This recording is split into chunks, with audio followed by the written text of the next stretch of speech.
चोला finance की management से बातचीत करते हैं। हमारे साथ श्री रविंद्र कुमार कुंडू एमडी CEO मौजूद हैं इस वक्त बातचीत करने के लिए। हमने कहा था जैसे कि हम जीएसटी की दरों में हुई इस कटौती और जीएसटी ब्रैकेट्स का सिंप्लीफिकेशन होना, इन सब पे बातचीत करते हैं। सर नमस्कार, कार्यक्रम में स्वागत है। मेरे ख्याल से अगर आप सिर्फ आज ही नहीं सर, आप बीते 6 महीने को देखिए, 7 महीने को देखिए, जब से ये बजट पेश हुआ। पहले आम आदमी के लिए टैक्स कट, बड़ी राहत, टैक्स का सिंप्लीफाई होना, लोगों का न्यू टैक्स रिजीम में जाना, उसके बाद जीएसटी का कटना, जीएसटी प्रोसेस का सिंप्लीफाई होना, एक अच्छा मॉनसून, एक सीक्वेंस ऑफ इवेंट बहुत शानदार गया।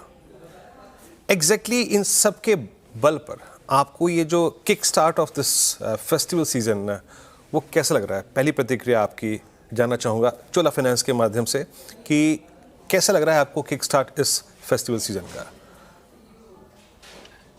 नमस्कार वीरेंद्र जी, सबसे पहले तो CNBC आवाज के सारे दर्शकों को नवरात्रि की हार्दिक शुभकामनाएं। और जैसा कि आपने सुना कल भी कि जीएसटी का रिफॉर्म आज सुबह से चालू हो चुका है। व्यवसाय के हर क्षेत्रों में इसका एक सकारात्मक प्रभाव दिखेगा। और चूंकि हमारी कंपनी जो है व्हीकल फाइनेंस में है, 55% हमारा व्हीकल फाइनेंस है, तो व्हीकल से रिलेटेड जो टैक्स की कटौती की गई है उसमें बहुत एक अच्छा प्रभाव देखने को मिलेगा। जैसा आपने कहा कि इनकम टैक्स कट, उसके बाद रिफॉर्म आया, फिर रेट कट आया, उसके बाद CRR कट आया, अब जीएसटी कट, और आने वाले दिनों में 8th पे कमीशन आने के बाद सरकारी कर्मचारियों के हाथ में ज्यादा पैसे आने की संभावनाएं है। और साथ में जो एग्रीकल्चर ग्रोथ भी अच्छा है। इन सबको अगर आप देखते हैं, साथ में जो गाड़ियों की कमी अगर आप देख रहे हैं, करीब करीब 6 से 8% की कमी जीएसटी कट के कारण आ रही है। तो ये जो त्योहारी सीजन है, जो आज से चालू होता है और कार्तिक पूर्णिमा तक चलता है, करीब 42 दिन का है। और इन दिनों में करीब करीब 15% का साल भर का व्यापार होता है। तो हमारी ये आशा है कि ये जो 15% का व्यापार जो साल भर का इन 42 दिन में होता है, वो करीब 20% से ऊपर जाएगा। और साथ में जो बेनिफिट है, जो छोटे कस्टमर है, जो कार्स और एमयूवी लेते हैं, टू व्हीलर लेते हैं, लाइट कमर्शियल व्हीकल लेते हैं, ऐसे कस्टमरों को ज्यादा फायदा मिलेगा। और बाद में जैसे-जैसे अर्थव्यवस्था की रफ्तार बढ़ेगी, क्योंकि जीएसटी कट तो जारी रहेगा, आने वाले दिनों में एग्रीकल्चरल जब ग्रोथ आने को होगा और खरीफ की फसल आ जाएगी बाजार में, तो वो फिर कंटिन्यू होगा। तो सेकंड हाफ पहले हाफ से बहुत अच्छा, शानदार रहेगा।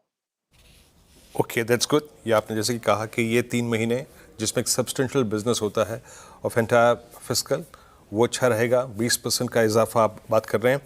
बट एक चीज़ और, सिंस मॉनसून बहुत अच्छा रहा है इस बार रविंद्र जी, तो आप क्या मानते हैं कि एक ब्लेंडेड ग्रोथ रहेगी, अर्बन रूरल दोनों ये ड्राइव करेंगे इस बार की ग्रोथ को, या फिर थोड़ा मिसमैच रहेगा? देखिए, भारी बारिश हुई है इस बार, तो थोड़ा सा साइकिल जो है डिले हुआ है। और जो खरीफ की फसल है नवंबर के आसपास आएगी बाजार में। इस बार जो है एग्रीकल्चर ग्रोथ सारे फसलों के अगर अगर आप देखें तो 5 से 10% लास्ट ईयर के ऊपर रहने वाला है। तो जैसे ही वो आ जाएगा तो बाजार में जो फार्मर्स है, किसान है, व्यापारीगण है, जो एग्रीकल्चर एक्टिविटी से जुड़े हैं, उनके हाथ में पैसा आने के बाद फिर नवंबर के बाद से वहां से एक डिमांड में पिकअप आएगा, जो कि अर्बन और रूरल दोनों मार्केट से आने का है। ओके, अच्छा सर, स्पेशली मैं ऑटो के लिए मानूं, क्योंकि ऑटो के लिए इससे पहले का एक साल बहुत अच्छा नहीं रहा। डिमांड बहुत स्ट्रांग नहीं थी, इन्वेंट्री बहुत ज़्यादा थी। अभी आपको लग कैसा रहा है, जिस प्रकार की इस वक्त आप लोगों से इंटरेक्शन हो रहे हैं या फिर लोगों की क्वेरीज आ रही हैं, क्या लग रहा है इस बार ऑटो में क्या ग्रोथ देख रहे हैं आप? स्पेशली क्योंकि आपका 50% रेवेन्यू यहीं से आता है, तो वहाँ क्या ग्रोथ देख रहे हैं आप इस बार? ऑटो में जो व्हीकल फाइनेंस का जो हमारा डिवीजन है, वो ऑलरेडी पिछले क्वार्टर में 5 से 7% डिसबर्समेंट ग्रोथ पे था, जब पूरी इंडस्ट्री नेगेटिव ग्रोथ कर रही थी। तो सेकंड क्वार्टर में वो ग्रोथ थोड़ा सा बढ़ेगा और उसका जो मैक्सिमम बेनिफिट है हमको सेकंड हाफ में देखने को मिलेगा। तो 10 से 12% का जो हमारा डिसबर्समेंट ग्रोथ का जो प्रेडिक्शन था पहले का, अब अगर मान लीजिए कि व्हीकल का सेल सेकंड हाफ में बढ़ता है, उसके कारण और थोड़ा इम्प्रूवमेंट होने की चांसेस है। तो एसेट ग्रोथ जो हम बार-बार बोलते रहे हैं कि 15 से 18% रहने वाला है, वो 15 से 18% इस साल भी रहेगा। और जैसे-जैसे आप देखेंगे कि व्हीकल की डिमांड और बढ़ेगी, तो 18% को हम फिर 20-22% में आते हुए देखेंगे अगले साल में। अच्छा सर, मैं आखिरी प्रश्न पूछूंगा, यहाँ पे थोड़ा समय का अभाव है रविंद्र जी। कुल मिला के आपका जो ऑफ टेक है वो कितना बढ़ता देख रहे हैं? डिसबर्समेंट्स कितनी बढ़ती हुई देख रहे हैं आप? और प्लस सेकेंड हाफ के लिए जिस हम देख रहे हैं, देखो कि आरबीआई ने लिक्विडिटी बहुत अच्छी मेंटेन की है, ये एनआईएम्स की ट्रेजेक्टरी क्या इंप्रूव होगी और कितने बेसिस पॉइंट इंप्रूव होगी वर्सेस फर्स्ट हाफ?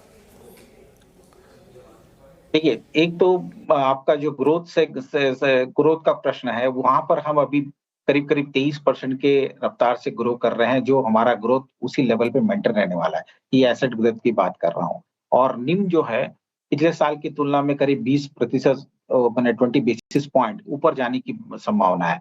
उसका कारण है कि इनकम टैक्स जो रेट ऑफ इंटरेस्ट में जो कमी आई है, रेपो रेट का कट हुआ है, उसका धीरे-धीरे बेनिफिट आता जा रहा है। तो इस साल हमको करीब 20 बेसिस पॉइंट का बेनिफिट आएगा, अगले साल फिर 30 बेसिस का बेनिफिट आएगा। तो मार्जिन भी 20 से 25 बेसिस पॉइंट का इंक्रीमेंट इस साल होने वाला है और बाकी का इंक्रीमेंट अगले साल आप देखेंगे। ओके, चलिए, तो आप सुन रहे थे चोला फाइनेंस की मैनेजमेंट को। हमारे साथ मौजूद थे इस इंटरेक्शन में श्री रविंद्र कुमार कुंडू साहब। सर, बहुत बहुत शुक्रिया, आप इस छोटी सी चर्चा में जुड़े, अपना आउटलुक शेयर किया आपने सेकंड हाफ के लिए। जीएसटी कट का जो पास ऑन अल्टीमेटली ग्राहकों को हो रहा है, तो वो आपके लिए क्या मायने है, सब पे बातचीत करने के लिए और एक बार फिर से आपको CNBC आवाज़ परिवार की तरफ से नवरात्रि की शुभकामनाएं।